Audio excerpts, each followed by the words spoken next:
Посебни тимови за психолошка поддршка најавија здравствените власти за семејствата на жртвите, но и за преживеаните, за роднините, пријателите, сите што чувствуваат потреба да поразговараат, да добијат стручна помош. Ова трагедија која што ни се случи практично е една колективна траума,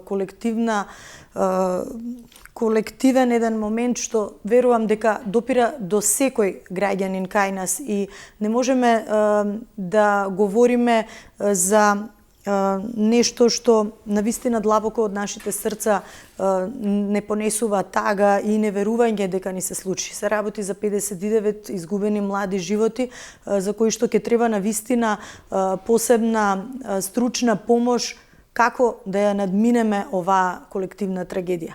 Со мене во студиото е Ирена Христов, НЛП психолог кој што работи со млади лица. Ирена, како што споменав, навистина допира до секој од нас. Ние сепак сменили луѓе кои што емоциите пред се не водат, но мораме од професионален аспект да ги гледаме работите дека оваа трагедија никогаш повеќе да не се случи. Но во моментов голем број на лица имаат потреба од психолошка поддршка, сензитивен е моментот, се работи за млади животи изгубени, за кои што голем број од семејствата, роднините, пријателите во оваа тага бараат помош и ќе бараат во иднина помош и стручна поддршка за тоа како да се надмине целата ситуација. Така, најпрво сочувство до семејствата на тие што се повредени и загинати во оваа трагедија што не снајде. Сепак тоа е една навистина непосакувана за никого ситуација.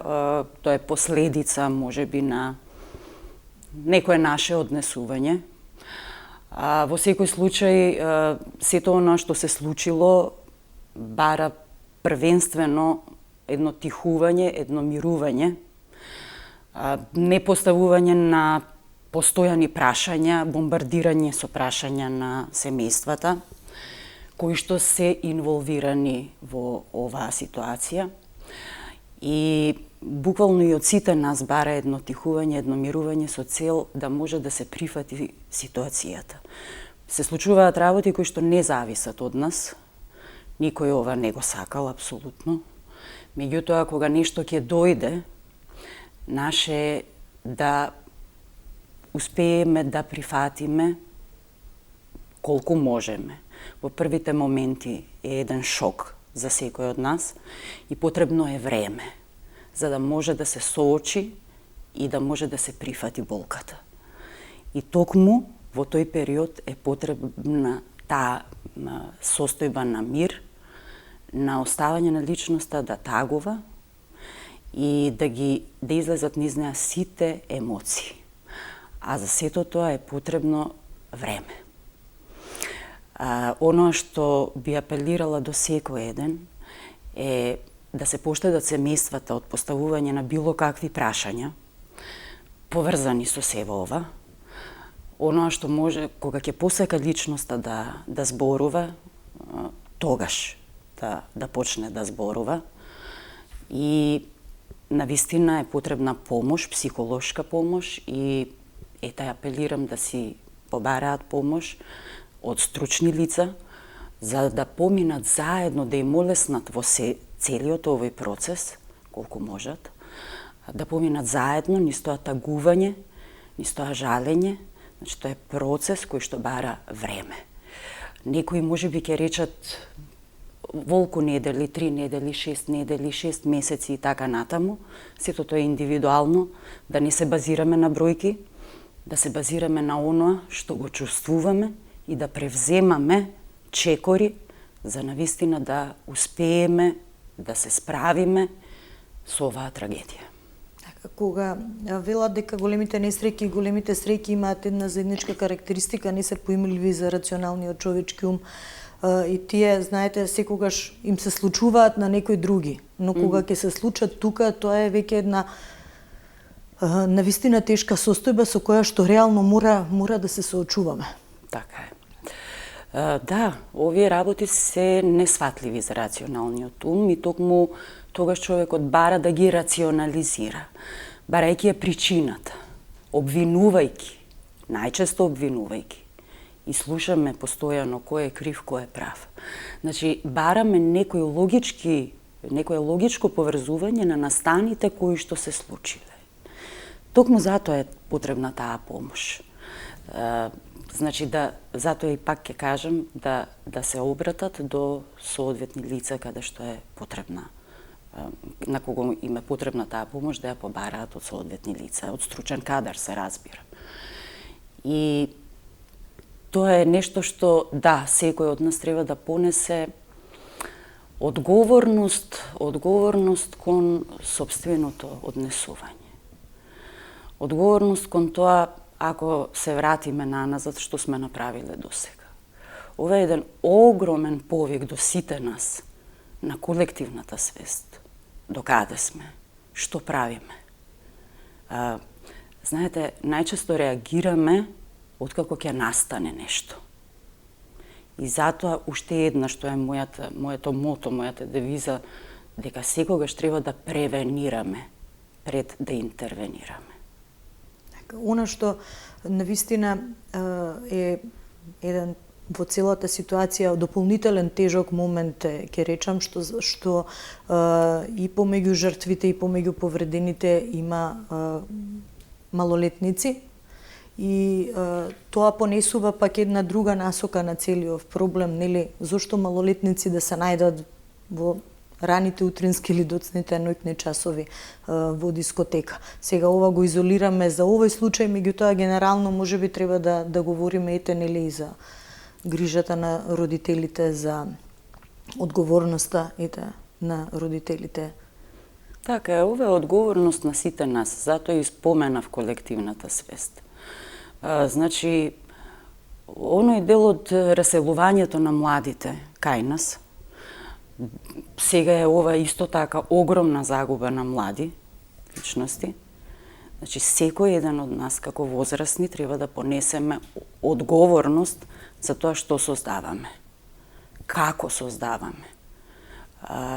Значи, тоа е моментот какви граници поставуваме. Дали импровизираме постојано нешто или навистина стабилно чекориме кон изградување на младината.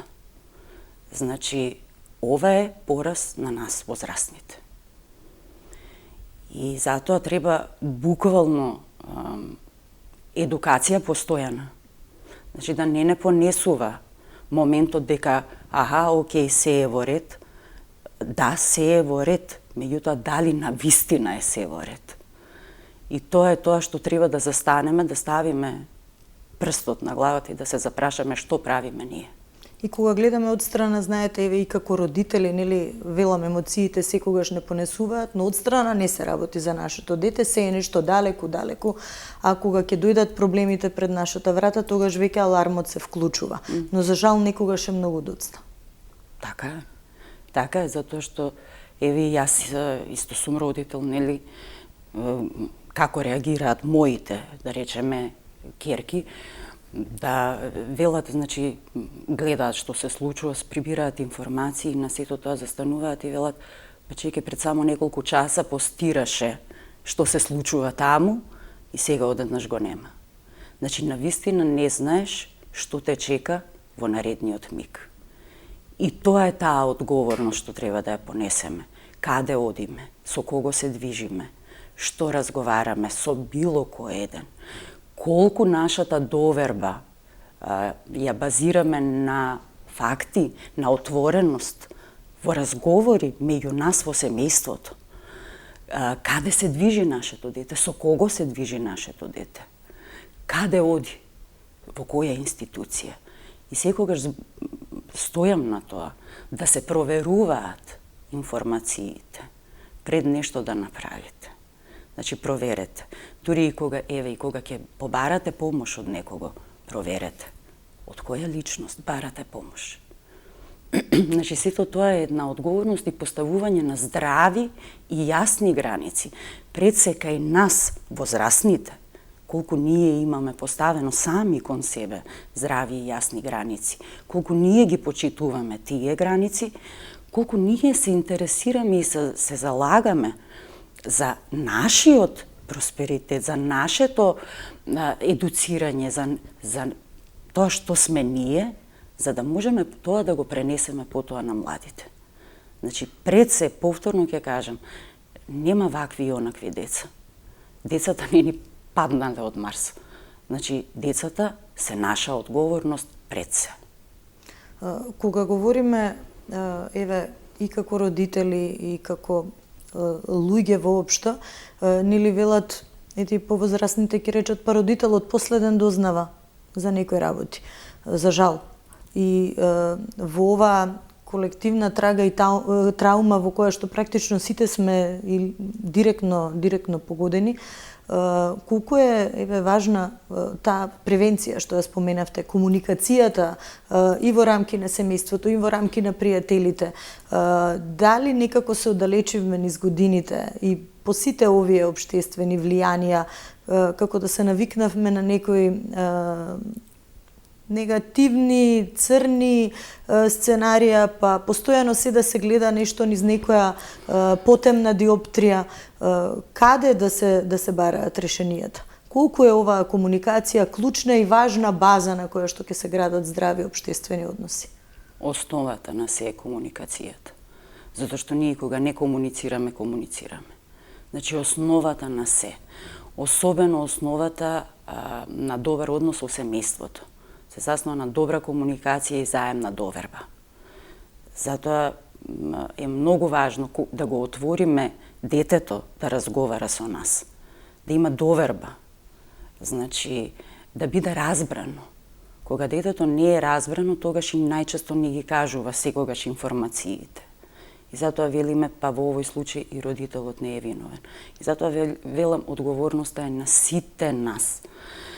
Не, колективна одговорност, да се разбереме, сепак сите треба од индивидуално да тргнеме, па потоа да се бара, така е. А комуникацијата е основното нешто, основниот темел во семејството. Значи, ние можеме интелектуално да ги издигнуваме на било кое ниво. Сега, каде е тоа? Значи, работата е како ние во семејството ќе создадеме една здрава атмосфера, заснована на јасна, отворена комуникација, на едно взаемно почитување и разбирање едни со други. Најлесно е да се впери прст и да се каже како можеше ти ова да ми направиш тоа или вака да постапиш така. Тоа е најлесното нешто. Тоа е немоќ на родителот да се справи со себе, односно со бесот во моментот што го има кон тинејџерот, затоа што не може да го контролира. И не можеме ниту ние самите да се контролираме. Наше да управуваме.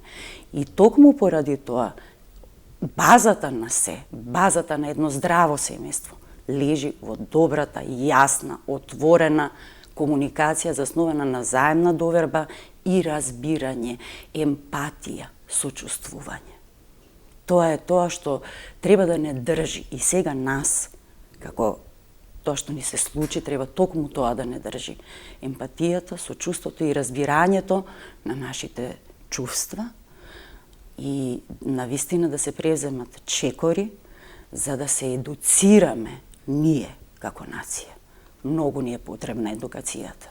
Не само формална, туку и неформална. Сите знаеме се, па ако знаеме се, можеме да се запрашаме што е ова што ни се случува. Така. Работите долги години со деца, со млади личности и претпоставувам многу полесно им е кога пред вас ќе се отворат за дадени проблеми, да отворено да поразговараат, дали се работи за проблеми дома, проблеми во училиште, па тие потоа нели како сплет на околности носат подоцна реакција и во однос на учењето, и во однос на однесувањето со пријателите, со семејството во околината. Дали младите личности знаат да препознаат што сакаат, како да се градат, каде да се градат? Се отвораат ли полесно со вас да си ги кажат проблемите една млада личност кај нас? Апсолутно да. Значи, младата личност буквално сака да биде слушната. И некако многу слабо ги слушаме ние. Оно што е сега, дури и во овој момент, потребно е да слушаме. Значи, активно да слушаме. И кога ние ќе пристапиме на тој начин на младата личност, значи, ние се создаваме една заемна доверба во нашата комуникација, која ќе дојде кај мене, младиот човек воопшто.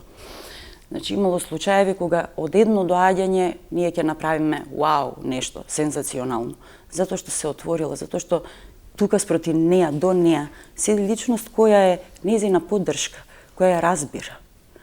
И таа е отворена да комуницира, затоа што многу често е неразбрана. Младите се неразбрани. Ги оставаме и знаеме да фрлиме на нив сенка дека се постојано со мобилните телефони и дека се на социјалните медиуми, социјалните мрежи. Но дали сме се запрашале која е причината? Колку ние посветуваме внимание на нив? Колку ние сме присутни кога нешто ќе не прашаат да им одговориме? И затоа тие се отвараат кога ќе најдат на отвореност во комуникацијата, тие знаат да се отворат и да знаат да се најдат себе. И знаат да најдат точно што ги интересира. И точно знаат да го најдат и проблемот кој е тој што ги спречува да одат онаму, каде што сакаат да бидат. Значи, точно го лоцираат. И кога ние веќе коренот на проблемот ќе го лоцираме, многу е лесно, знаете, плевелот ако само го подкаструваме, тој си расте постојано. Но ако го извадиме од корен, се знае, го нема едноставно. И на плодна почва може да засади оноа што тој го сака. И чувствува олеснување. Да, при самата прва средба чувствува олеснување. И тоа е целта на коучингот. Во суштина, секој еден да остане во добра состојба и да си го испланира и искреира оноа што го посакува. И затоа е навистина многу добре дојдено за секоја млада личност токму тоа да разговара. Прво да се охрабри, да се тргнат тие стереотипи и предрасуди ние кои што ги имаме, да побарам помош некому. Ние најчесто сме многу храбри и се си знаеме, но каде не води ова? Психолошка помош велиме, психолошка помош и поддршка, и како што најавија здравствените власти, ќе има посебни тимови, но веќе за поздравување што веднаш после оваа трагедија вашите колеги, вие вклучително сите како психолози, психијатри, веднаш излегоа солидарно да кажат дека ќе се понудија за помош на семејствата и на сите поблиски, што ќе почувствуваат потреба да поразговараат во овие дадени моменти. Но што практично значи оваа психолошка помош? Првите моменти рековте, можеби е доволно време, потребно е време да го преживеат уште еднаш овој траурен момент, па потоа малце да го можеби етапно надминуваат. Но што е суштината и што е ова практично психолошка поддршка? Што значи? Како се практикува? Значи, психолошката поддршка, јас можам да зборувам како психокоуч, бидејќи јас не сум психотерапевт. Луѓето кои што се инволвирани во психотерапиите, значи, се поддршка на луѓето кои што во овој момент се засегнати. И многу е подобро да си најдат, и убаво е и за поздравување што се солидаризираат и сето тоа што и бесплатно нудат на вистина, социјалните мрежи се преплавени со тоа и го поздравувам сето тоа. Тим се поддршка и потпора за заедно да поминат низ целиот овој процес. И тоа е тоа што заедно би го работеле во тој план. Предпоставувам и дека психијатрите би дали медикаментозна поддршка каде што е потребно, потоа доаѓаме ние психокоучевите кои што можеме да бидеме веќе поддршка кон решението. И тоа е еден процес на заокружување на сево ова што се случува. Така. Во овие дадени моменти можеби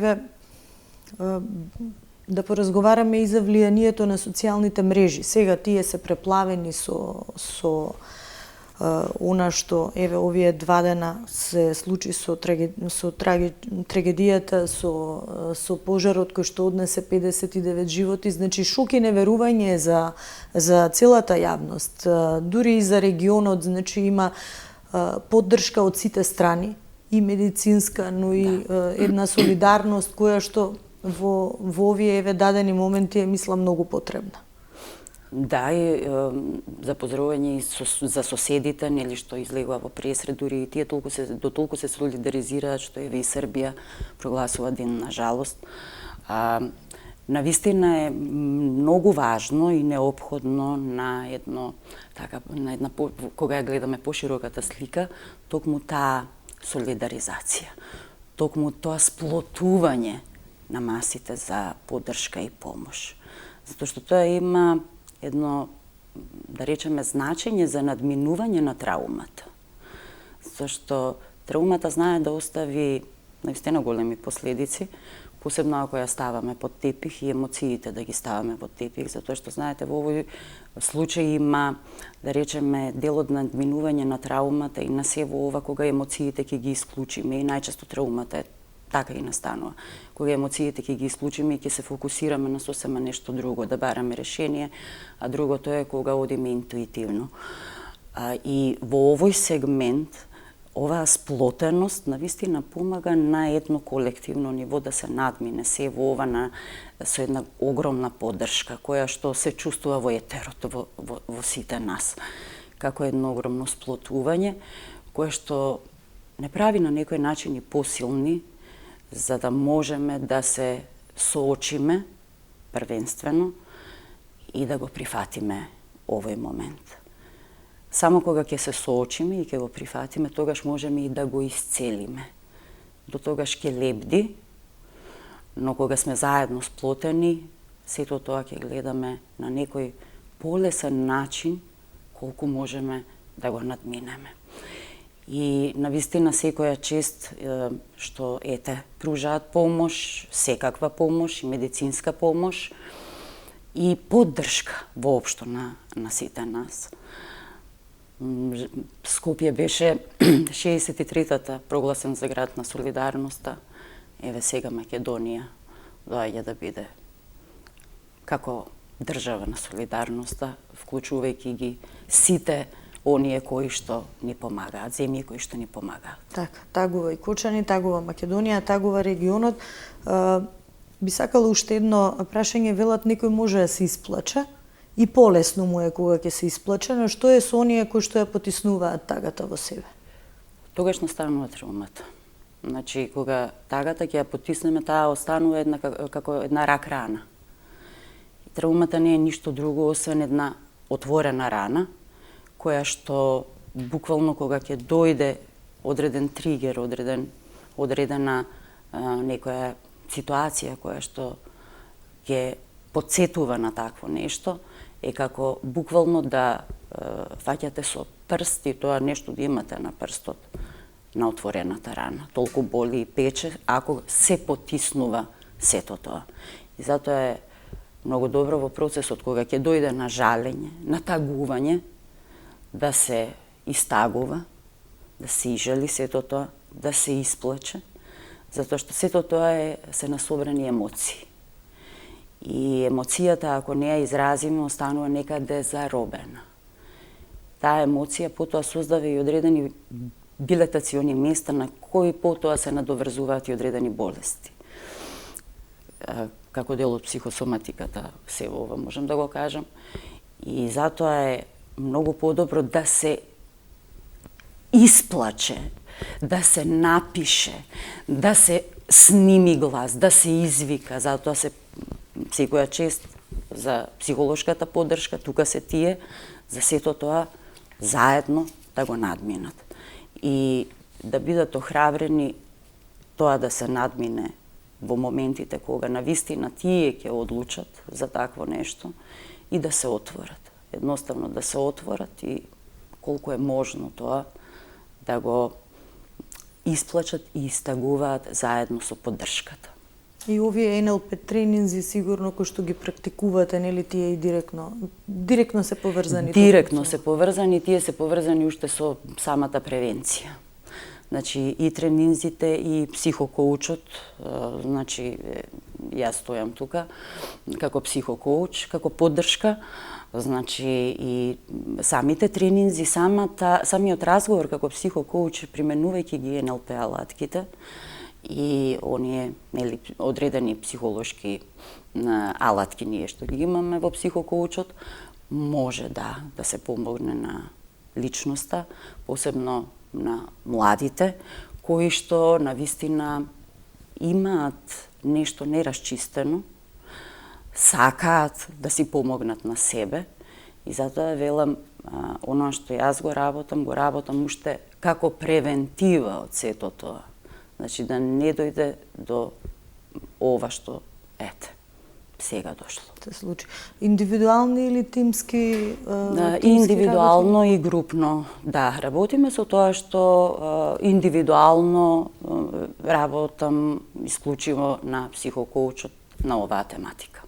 Да, а групните секако групните се веќе поинаков концепт имаат, освен за mindfulnessот кој што е сега во овој момент феноменална алатка, каде што тука се техники токму за анксиозност, против депресија, против трауми, значи тоа е едно помошно средство со психолошката поддршка, кога ќе застане нели личноста веќе да може и самостојно да се справува со сето тоа што и доаѓа и како тага, и буквално со секоја емоција, па дури и со состојба.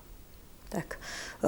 Нема да ви речам благодарам за разговорот, ќе ви речам благодарам што се солидаризирате и што ја пружате вашата помош и што во овие дадени моменти еве даваме барем некоја насока или информација повеќе за сите лица на кои што ќе им биде потребна и психолошка поддршка, и емотивна поддршка, и професионална поддршка. Се трудиме колку можеме, значи да бидеме секогаш тука за нашите граѓани, бидејќи навистина ова искрено го велам, тагуваме сите.